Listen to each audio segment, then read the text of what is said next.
सारा ख्याल रखें, बिना वजह किसी से ना मिले, कहीं ना जाए, घर पे ही रहे, पढ़ाई करें और हेल्दी चीजें खाएं। Thank you. तो आज हम लोग शुरू करने वाले हैं एक्सरसाइज 1.1 का क्वेश्चन नंबर 7। क्वेश्चन नंबर 6 तक हम लोगों ने डिस्कस कर लिया है। अब हम लोग क्वेश्चन नंबर 7 डिस्कस करने वाले हैं। तो क्या है क्वेश्चन नंबर 7, ध्यान से समझते हैं, ठीक है एकदम। और एक बात बताऊं, बिल्कुल परेशान नहीं होना, आज ही एक्सरसाइज खत्म कर रहे हैं, नेक्स्ट एक लेक्चर पे हम आपको समझाने वाले हैं 1 वर्ड और आंट क्या होता है। चलो देखते हैं क्वेश्चन नंबर 7। क्वेश्चन नंबर 7 क्या है, क्या कह रहा है, कैसा है। क्वेश्चन नंबर 7 कह रहा है बेटा, so that the relation R in the set of all the books in library of college. Set जो ए है, हमारा सेट ए जो है बेटा, वो कॉलेज की लाइब्रेरी में जितनी सारी बुकें हैं सबका कलेक्शन है। ऑल बुक्स और कॉलेज लाइब्रेरी, कॉलेज लाइब्रेरी की जितनी बुकें, कॉलेज लाइब्रेरी की बेटा जितनी बुकें हैं सबका कलेक्शन है। और रिलेशन क्या डिफाइन किया इन्होंने कहा है x and why have same number of pages. अब लाइब्रेरी से हमें 2 बुकें उठानी है, वही 2 बुकें उठाइएगा कि जिनके दोनों के नंबर ऑफ पेजेस इक्वल हो। बात को मेरे समझना, इन्होंने कहा कि रिलेशन एक ऐसा है सर कि x कामा y आप वही ले सकते हो जिसमें x and y have same number of pages, have same number of pages, दोनों के पेजेस क्या हो, इक्वल हो, अदरवाइज आप ले नहीं सकते। ऑर्डर पेयर कैसा होगा कि जितने x की, अगर सपोज करो x और y दोनों बुक्स को रिप्रेजेंट कर रहे हैं, तो जितने number of pages x books में हो उतनी ही number of pages y books में हो, तभी आप दोनों को साथ में ले सकते हैं, अदरवाइज नहीं लेंगे। तो चलो देखते हैं क्या होता है। सबसे पहले रिफ्लेक्सिव चेक करेंगे। तो सबसे पहले कैसे रिफ्लेक्सिव चेक करते हैं, इस पे फोकस करते हैं। रिफ्लेक्सिव जब आप चेक करते हो सर, तो क्या करते हो, सबसे पहले एक क्या लेते हो, एलिमेंट्स, मतलब जो सभी को रिप्रेजेंट करे। मान ले let x belongs to, for every x belongs to a। अगर x a से बिलोंग कर रहा है तो सीधी सी बात है बेटा, ये क्या होगा, ये हमारा क्या होगा, ये बुक्स होंगी, ये हमारी बुक्स होंगी। तो अगर बेटा ये हमारी बुक्स हो गई तो यहाँ पे हमें लिखा फॉर एवरी, मतलब कि कॉलेज की लाइब्रेरी में जितनी भी बुकें हैं उन सभी को x रिप्रेजेंट कर रहा है। और एक बात जरा मुझे बताओ, x कामा x, यहाँ लिखेंगे there must be x comma x belongs to R. क्या मैं किस हर एक बुक के लिए x कामा x लिख सकता हूं? बिल्कुल लिख सकता हूं। क्यों लिख सकता हूं, ध्यान से समझना, क्योंकि बेटा number of pages in x, number of pages in x equal to number of pages in x, number of pages in x। मतलब समझो, हर एक बुक्स के जो नंबर ऑफ पेजेस होंगे वो अपने आप के तो इक्वल होंगे। मैंने कहा ये बुक ए है, सपोज करो मैंने कहा बेटा ये बुक ए है, और इस बुक ए के नंबर ऑफ पेजेस इसी बुक के क्या होंगे, इक्वल होंगे। जैसे ये बुक्स है, इसके जितने भी पेजेस होंगे इसके खुद के पेजेस के इक्वल होंगे, तो हम यहाँ x कामा x लिख सकते हैं। तो ये सबके लिए होगा। इसका मतलब बेटा ये क्या है, रिफ्लेक्सिव है। नाउ चेक फॉर ट्रांजिटिव, अगर मैं सिमेट्रिक, अगर मैं सिमेट्रिक के लिए चेक करूंगा तो सिमेट्रिक क्या कहती है कि for x comma y belongs to a। अगर सब x y सेट a से बिलोंग कर रहे हैं और मैं ये कहूं कि x comma y belongs to r, मैंने क्यों कहा x comma y belongs to r, क्योंकि number of pages x equal to number of pages y, मतलब x के जितने पेजेस थे y के पेजेस के बराबर हो गए। अगर ऐसा हो सकता है, then what we can say, then we can also say that number of pages in y is equal to number of pages in x। या अगर मैं कहूं x बुक में जितने पेज हैं उतने ही पेज y बुक में है, तो आप ये भी तो कह सकते हो सर जितने पेजेस y बुक में है उतने ही x में है। इसका मतलब अगर x y r में है तो y comma x also belongs to r। अगर ऐसा है तो दिस इज अ ट्रांजिटिव। वो सॉरी दिस इज सिमेट्रिक, ये क्या हो जाएगा बेटा सिमेट्रिक हो जाएगा। नाउ वी चेक फॉरवर्ड, अब हम ट्रांजिटिव चेक करेंगे। अगर मैं ट्रांजिटिव चेक करूंगा, ट्रांजिटिव क्या कहता है, ट्रांजिटिव कहता है कि sir let X Y Z belongs to R. हमने मान लिया कि एक्स वाई जेड आर से बिलोंग कर रहा है, तो अगर एक्स वाई जेड आर में बिलोंग कर रहा है तो एक बात जरूर मुझे बताओ, अगर X Y belongs to R and Y का जेड बिलोंग्स टू आर, मेरी बात को समझना। मैंने कहा एक्स वाई आर में है क्योंकि एक्स के पेजेस वाई के पेजेस के बराबर है, एंड वाई का जेड बिलोंग्स टू आर क्योंकि वाई के पेजेस जेड के पेजेस के बराबर है। अगर ऐसा है तो you can also say that if x का पेज y के बराबर है, y का z के, तो बेटा x का पेज z के भी बराबर होगा। इसका मतलब x का z बिलोंग्स टू r और दिस वन इज ट्रांजिटिव। बात समझ में आई? ये सिमेट्रिक, रिफ्लेक्सिव, ट्रांजिटिव तीनों है। Take a screenshot and now we proceed for the next question. Okay,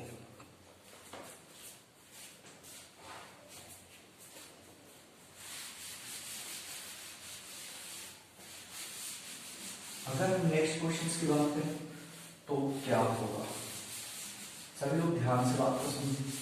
अब हम लोग क्वेश्चन नंबर नेक्स्ट की तरफ चल रहे हैं।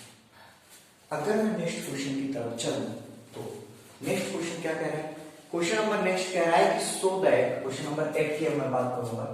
क्वेश्चन नंबर 8 कह रहा है बेटा so that relation R in the set A, एक सेट ए दिया गया है और वो बेटा 1 2 3 4 and 5, 1 2 3 4 and 5 given by r is equal to, और रिलेशन दिया हुआ है बेटा, ध्यान से समझना, रिलेशन दिया हुआ है a comma b such that a minus b is even, is what even।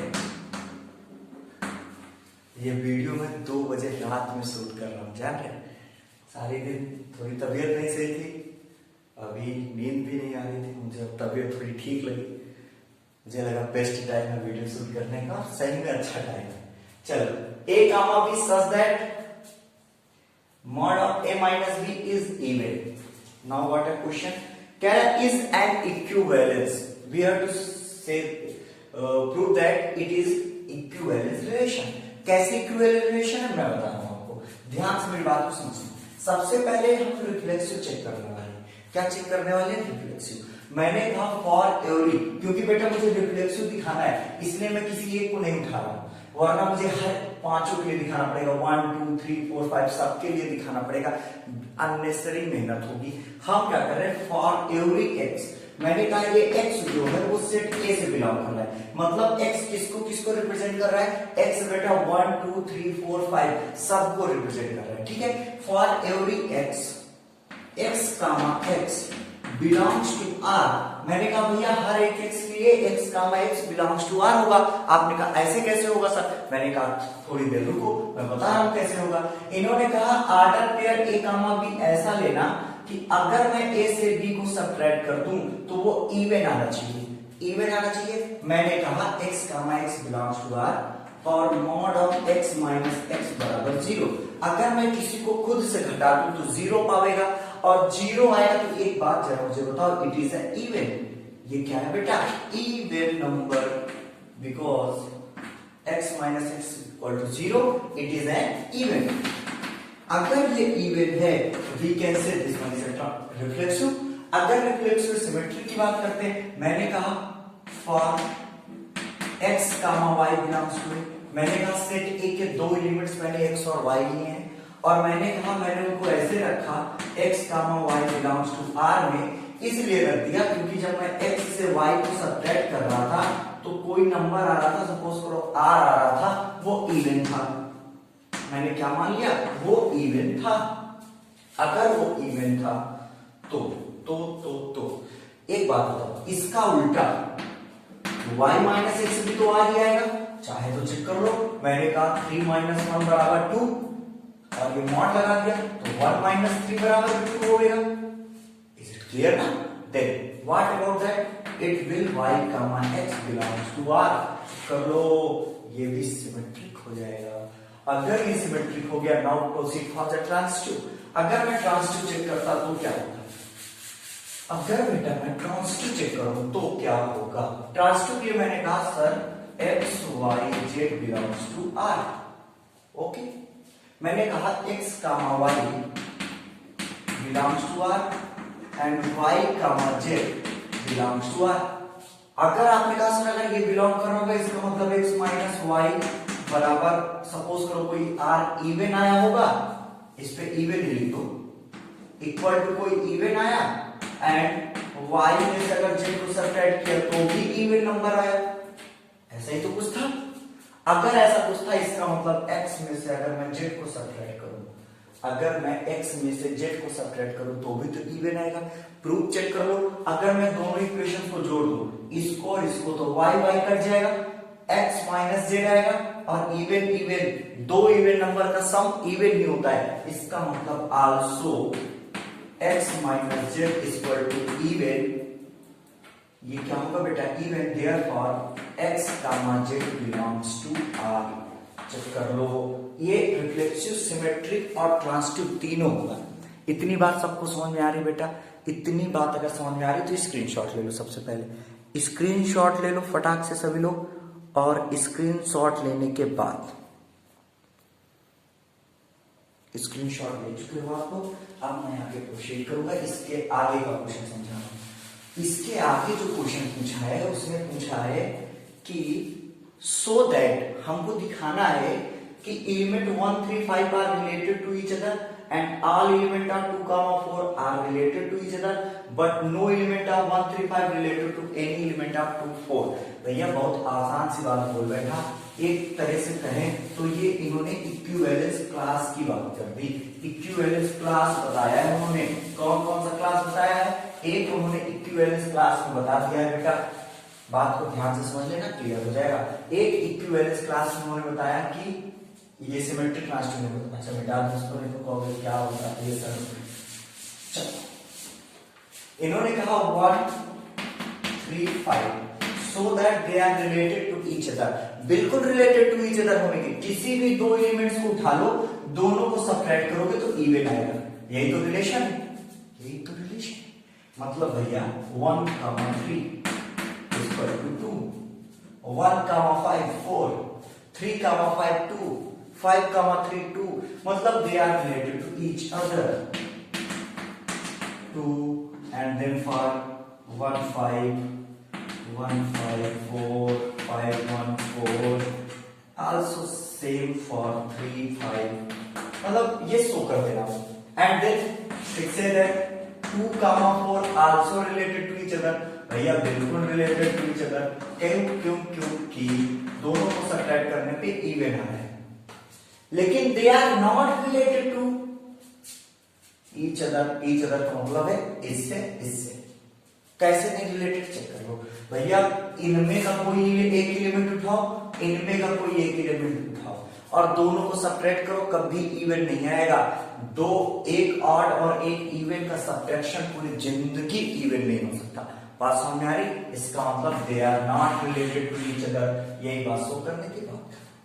आगे चले, आगे कह रहा है question number 9, so that the each of relation R in the set x belongs to integer x is greater than or equal to x is less than or equal to 12 given by r multiple of 4। now we proceed for the question number 9। ध्यान से देखना भैया, ये important question है। Question number 9 important है और question तो इसके सारे इंपॉर्टेंट है, तो कोई बात, देखते हैं क्वेश्चन नंबर 9 है क्या। क्वेश्चन नंबर 9 जो है वो कुछ ऐसा है भैया, क्या दे गया? कह गया कि भैया ए जो सेट है वो कह रहा है x belongs to z, x belongs to z, मतलब जितने एलिमेंट्स हैं सब इंटीजर्स हैं और कैसे हैं? 0 के बराबर है, 0 से बड़े हैं and less than or equal to 12। क्या हो गया? रात का वक्त है, x 0 से बड़ा है और 12 से छोटा है, 12 के बराबर है या 0 के इक्वल है, ये इंटीजर्स है। और रिलेशन दिया इन्होंने R इक्वल टू, रिलेशन बहुत प्यारा दिया इन्होंने, वो इस तरह है कि A comma B such that A comma B ऐसा होगा कि A में से B को घटा दो तो is multiple of 4, is multiple of 4। आप कह रहा है कि इसमें कहा है so that each relation R is equivalence relation, find the set of all element related to one each cases. अब वो बात समझना, सबसे पहले मैं इक्विवेलेंस रिलेशन शो कर दूं, उसके बाद रिलेटेड टू वन वाला केस समझा रहा हूं, बहुत ध्यान से समझना बेटा। रिफ्लेक्सिव चेक कर लो, तो इसमें तो तुम्हें महारत हासिल हुई है, एकदम चेक कर ले। वो आपने कहा सर एक x ले लो, x बिलोंग्स टू a, ये जो x है बेटा वो a के सारे एलिमेंट्स को रिप्रेजेंट कर रहा है। x is an integer, x 0 से बड़ा 12 से छोटा, मतलब ये जो x है ये 0 1 2 3 4 5 6 7 8 9 10 11 12 है। और अगर मैं कहूं x comma x belongs to r तो एकदम सही होगा, गलत नहीं होगा। क्यों गलत नहीं होगा? क्योंकि अगर मैं x से x को घटा दूं तो 0 आएगा, 0 इज मल्टीपल ऑफ 4। ऐसा तो नहीं है कोई जिसको इस बात में संशय हो सर 0 कैसे 4 का मल्टीपल हो जाएगा, तो वही यार 0 सब का मल्टीपल है। 0 is multiple of every number, 0 into 4 बराबर 0। समझ में 0 4 का मल्टीपल है। We can also say that 0 upon 4 0, 0 4 से डिवाइड भी हो सकता है। आप समझ में? ठीक है, 0 सब का मल्टीपल है, 0 is multiple of all number, 0 is multiple of all numbers. इसका मतलब ये रिफ्लेक्सिव है। अब मैं सिमेट्रिक की बात करता हूं, सिमेट्रिक। तो सिमेट्रिक में अगर मैं कहूं कि x comma y belongs to a, दो एलिमेंट्स ले लिया x और y जो कि a में थे, मैं अब x comma y belongs to r, क्योंकि अगर मैं x से y को सब्ट्रैक्ट कर रहा था तो मुझे 4r मिल रहा था, या r/4 या कुछ भी बोल दो, या r भी बोल दो, या 4r बोल दो। तो एक बात बताओ, y माइनस x करूंगा तो भी तो 4r मिलेगा। इसका मतलब बोथ आर मल्टीपल ऑफ 4, ये भी 4 का मल्टीपल है, ये भी 4 का मल्टीपल है। इसका मतलब y comma x also belongs to, check कर लो, ये सिमेट्रिक है। अब नेक्स्ट ट्रांजिटिव। अगर मैं ट्रांजिटिव की बात करता हूं और मैं कहूं 3 elements x y z belongs to a, और मैंने कहा x comma y belongs to r। क्यों? क्योंकि मैंने कहा x में से y को सब्ट्रैक्ट किया तो मुझे 4r मिल गया। इसके बाद मैंने कहा and y comma z belongs to r।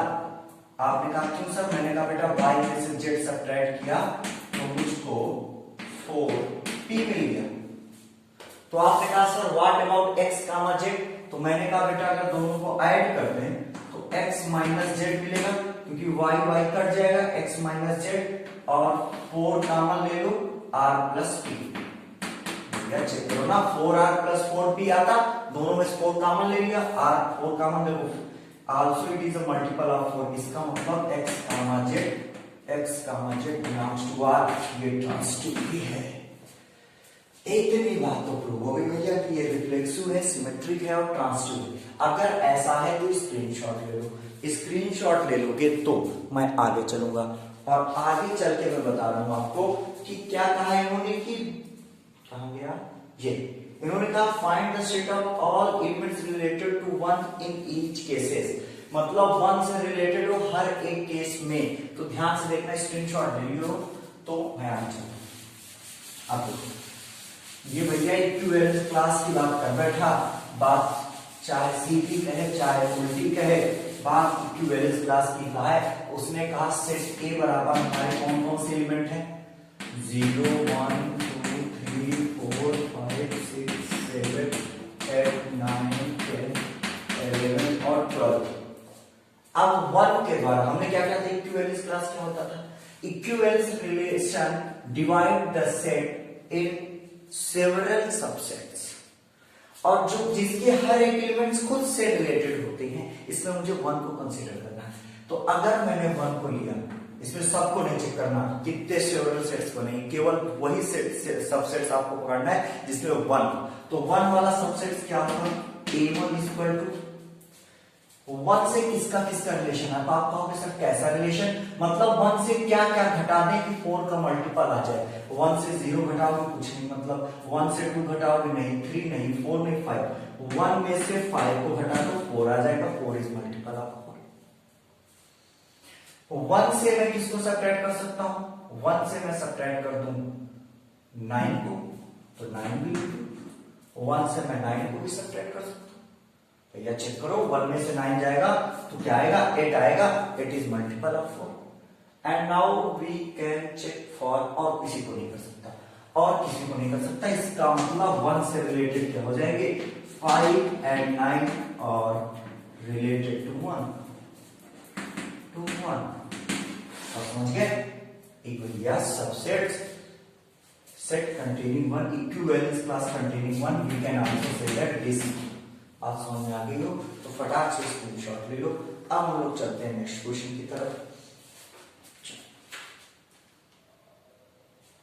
1.9 का क्वेश्चन नंबर 9 का आंसर ये आ रहा है 159, चेक कर लेना। इसका भैया 9th का क्वेश्चन नंबर जो सेकंड है, r equal to a comma b, a equal to b, इसको आप करोगे, ये आपका होमवर्क है। चलो, बहुत ही अच्छा क्वेश्चन था और इंपॉर्टेंट क्वेश्चन था।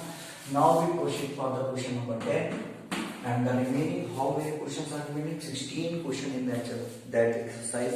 Now we talk about question number 10। ये भी आपके लिए छोड़ा हूं क्योंकि इंट्रोडक्शन है symmetric but neither reflexive not transitive, ये मैंने R1 R2 बहुत सारे रिलेशन बना के आपको समझाया है इंट्रोडक्शन में, तो आपको ऐसा ही कोई एक रिलेशन बता देना है। तो क्वेश्चन नंबर 10 आपके लिए होमवर्क है, इसको मैं बिल्कुल बताने वाला नहीं हूं और मुझे बताना भी नहीं चाहिए, क्योंकि अगर आप इंट्रोडक्शन पार्ट ही देख लो तो आपको बहुत सारे मिल जाएंगे।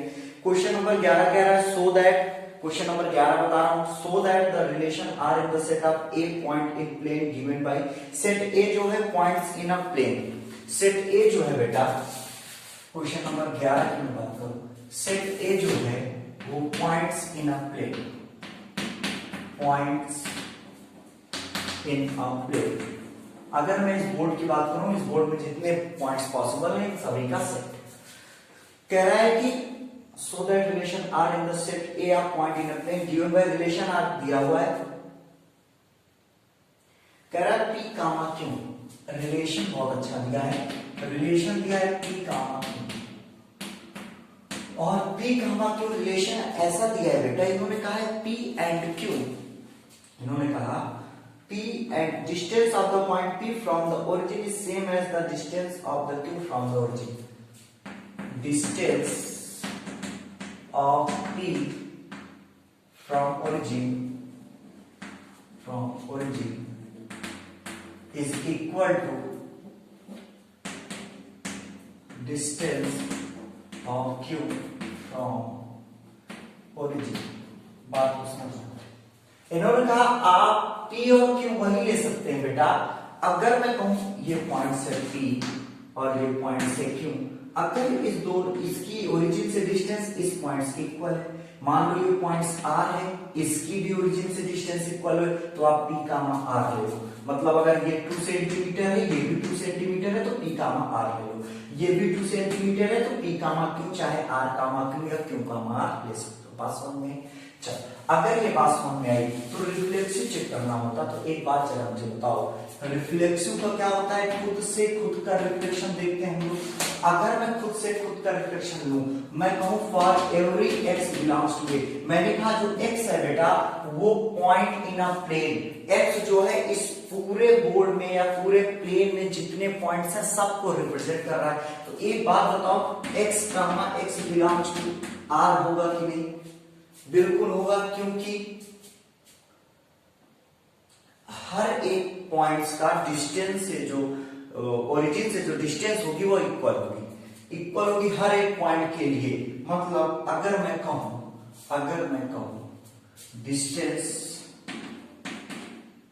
distance of x from origin is always equal to distance of x from origin बात समझ आई। मतलब खुद से खुद के लिए तुलना करो ना। मैंने कहा ये भैया सिविल लाइन है, सिविल लाइन से मैं 3 किलोमीटर दूरी पे हूं, तो सिविल लाइन की 3 किलोमीटर से दूरी बराबर मेरी सिविल लाइन से मेरी सिविल लाइन से दूरी बराबर मेरी सिविल लाइन की दूरी। मतलब मेरे लिए सिविल लाइन की दूरी चाहे 5 बार ले तो हमेशा सेम आएगी। तो हम ये कह सकते हैं distance of x from origin is always equal to distance of x from origin. खुद के लिए ये रिफ्लेक्सिव है, इसका मतलब ये रिफ्लेक्सिव है। Now we check for symmetric. अगर मैं सिमेट्रिक के लिए मूव करूं तो अगर मैंने कहा कि x, y belongs to a है, x और y a के एलिमेंट्स हैं, और x, y belongs to r है, मतलब distance of x from origin बराबर डिस्टेंस ऑफ y। इसको और अच्छे से लिख दें क्योंकि जगह कम पड़ रही है, तो मैं इस तरह कह दूं distance from origin of x is equal to distance from origin to y। इस समझना, डिस्टेंस फ्रॉम ओरिजिन है बेटा यहाँ पे, और यहाँ पे भी ओरिजिन। तो एक बात बताओ, अगर ओरिजिन से x की डिस्टेंस y के इक्वल हो तो क्या मैं इसको उल्टा भी तो कह सकता हूं, y distance from origin must be equal to x distance from origin. ये तो कह सकते हैं ना। इसका मतलब x, y belongs to r है, तो y, x belongs to r भी होगा। तो ये क्या हो जाएगा, सिमेट्रिक। अगर मैं चेक करूं ट्रांसटिव चेक करूं तो क्या होगा, मैंने कहा x, y, z 3 पॉइंट्स हैं सेट A के। अगर मैंने कहा कि x, y belongs to r, इसका मतलब भैया ओरिजिन से x की डिस्टेंस y के बराबर है, and y, z belongs to r, इसका मतलब y की ओरिजिन से डिस्टेंस z की ओरिजिन के डिस्टेंस से बराबर है। अगर ओरिजिन से x की डिस्टेंस 2 किलोमीटर की तो y की भी 2 किलोमीटर होगी, और y की 2 किलोमीटर होगी तो z की भी 2 किलोमीटर होगी। तो x और z बराबर हो गए कि नहीं, देन x बराबर z, therefore x, z belongs to r। और बेटा ये ट्रांसटिव भी है, ध्यान से चेक कर लो, स्क्रीनशॉट ले लो। बात समझ में आ गई। This one is also transitive. अगर ये ट्रांजिटिव भी है तो इन्होंने कहा है कि is an equivalence relation further show that the set of all point related to p does not equal to x, 0 is the circle passing through p with origin as centre. कह रहा है कि p does not equal to 0, 0 होगा, और you have to show that कि अगर ऐसा है, so that the set of all points related to a point P is the circle passing through P with origin as center। देख लो भैया, इसको भी समझ, इसको अगर मैं समझूं तो कैसे समझूं। कह रहा है अगर ऐसा है तो एक पॉइंट ले लो ओरिजिन से, वो 0, 0, 0 नहीं होना चाहिए। सपोज कर लो ये पॉइंट P, अब कुछ पॉइंट्स यहाँ पे होंगे, ये भी P होगा, दोनों की डिस्टेंस इक्वल है। मैंने कहा इसकी भी डिस्टेंस इक्वल है, मैंने कहा इस पॉइंट की भी डिस्टेंस इक्वल है, P1, P2, P3, P4 and then I से P5। ऐसे बहुत सारे इनफाइनाइट नंबर ऑफ पॉइंट्स यहाँ पे होंगे जिनकी ओरिजिन से डिस्टेंस क्या होगी, इक्वल होगी। तो क्या बताओ, अगर मैं यहाँ पर इस पॉइंट से मैं अगर मैं पॉइंट को मिला के एक फिगर ड्रा करूं, वो सर्किल ही तो बनेगा, सर्किल बनेगा बेटा, क्योंकि ओरिजिन से हर पॉइंट्स की डिस्टेंस इक्वल है।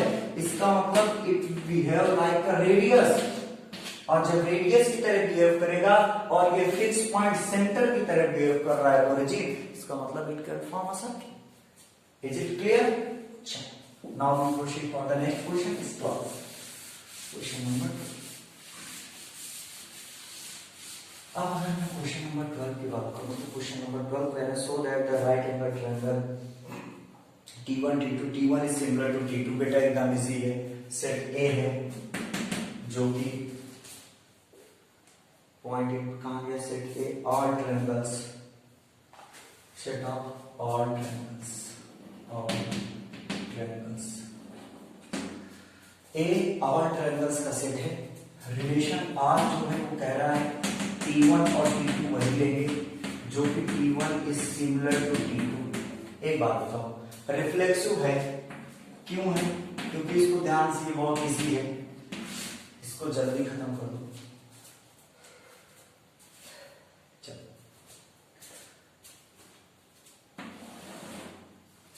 मैं कहूं कि for every x belongs to A, मैंने कहा भैया x जो है वो सेट, चाहे t ले लो, if you want to take t then you can also take a t। Triangle के लिए अगर आप t लेना चाहो तो t ले लो, x लेना चाहो x। मैंने कहा let t belongs to A, मतलब t is representing all triangles belongs to set A, then t comma t belongs to R। क्यों? एवरी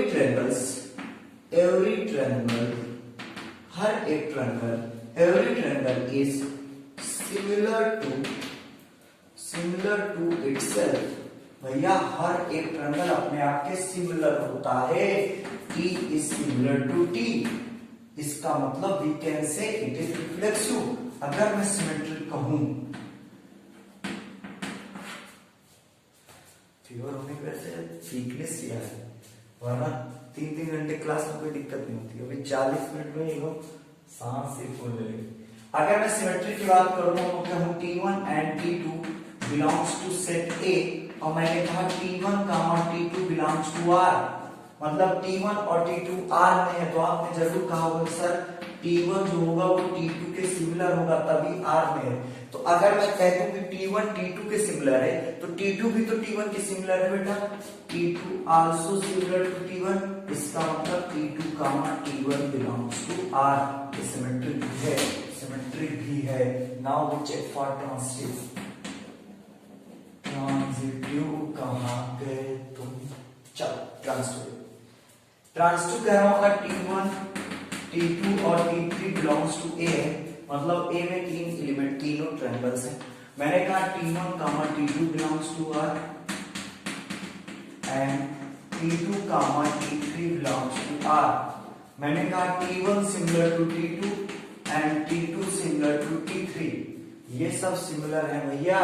T1 T2 के सिमिलर है, T2 T3 के, तो साफ सी बात है कि T1 भी सिमिलर होगा T3 के, और T1 comma T3 belongs to R होगा, T1 comma T3 belongs to R होगा, therefore it is also transitive. ये ट्रांजिटिव भी होगा, ध्यान से चेक कर लो। टेक अ स्क्रीनशॉट ले लो, इजी क्वेश्चन है बेटा, इसलिए थोड़ा फास्ट बता गया। अब कह रहा है कि भैया consider 3 right angle triangle T1 T2 with side 3 4 5, T2 with side 5 12 13, T3 with side 6 8 10, which triangle T1 T2 are related. Screenshot हो गया हो तो भैया ये भी दिखा दूं मैं, और साथ होगा इसको कंप्लीट कर दूं। ये कह रहा है भैया 3 ट्रायंगल लिया है बेटा, 3 ट्रायंगल्स में एक T1 है, एक ट्रायंगल T2, एक T3। T1 कितना है 3 4 5, 3 4 5, T3 कितना है 6 8 10, और T2 कितना है 12 13। कह रहा है कि कौन रिलेटेड है? भैया रिलेशन क्या है कि सिमिलर होना चाहिए दोनों को। सिमिलरिटी की क्राइटेरिया क्लास 10 याद करो, क्लास 10 में जाओ घूम के आओ। सिमिलरिटी की क्राइटेरिया क्या बताया गया था? यही तो बताया गया था, two triangles are similar to each other if their corresponding sides ratio are equal to each other. अगर उनके करस्पॉन्डिंग साइड्स का रेशियो इक्वल है तो सिमिलर होंगे। यहाँ इन दोनों के लिए चेक करो, for T1 and T2 3/5 does not equal to 4/5। 3 को छोड़ो बेटा, तीनों चेक कर लो बराबर नहीं। इसका मतलब T1 does not similar to T2। अगर मैं T1 को T3 से चेक करूं, ये दोनों, तो T1 अपॉन T3 का रेशियो अगर मैं चेक करूं करस्पॉन्डिंग साइड्स का, ये गलत लिखा हूं, ऐसे नहीं, मैं तुम्हें समझाने के लिए लिखा हूं T1 अपॉन T3, मतलब मैं इनके करस्पॉन्डिंग साइड्स का रेशियो चेक कर रहा हूं। तो इनकी करस्पॉन्डिंग साइड्स का रेशियो क्या जाएगा, 3/6 बराबर 4/8 बराबर 5/10। एंड नाउ चेक दैट 2 2 2 मतलब 1/2 1/2 1/2, all three are equal to each other. इसका मतलब T1 सिमिलर टू T3, और ये बेटा बात। क्वेश्चन नंबर जो 13 है वो कह रहा है P1 P2 are same number of sides. ये पॉलीगन्स है, ये बहुत इजी क्वेश्चन है। पॉलीगन्स का मतलब जानते हो, मोर देन 2 साइड्स, जिसकी बहुत सारी साइड्स हो।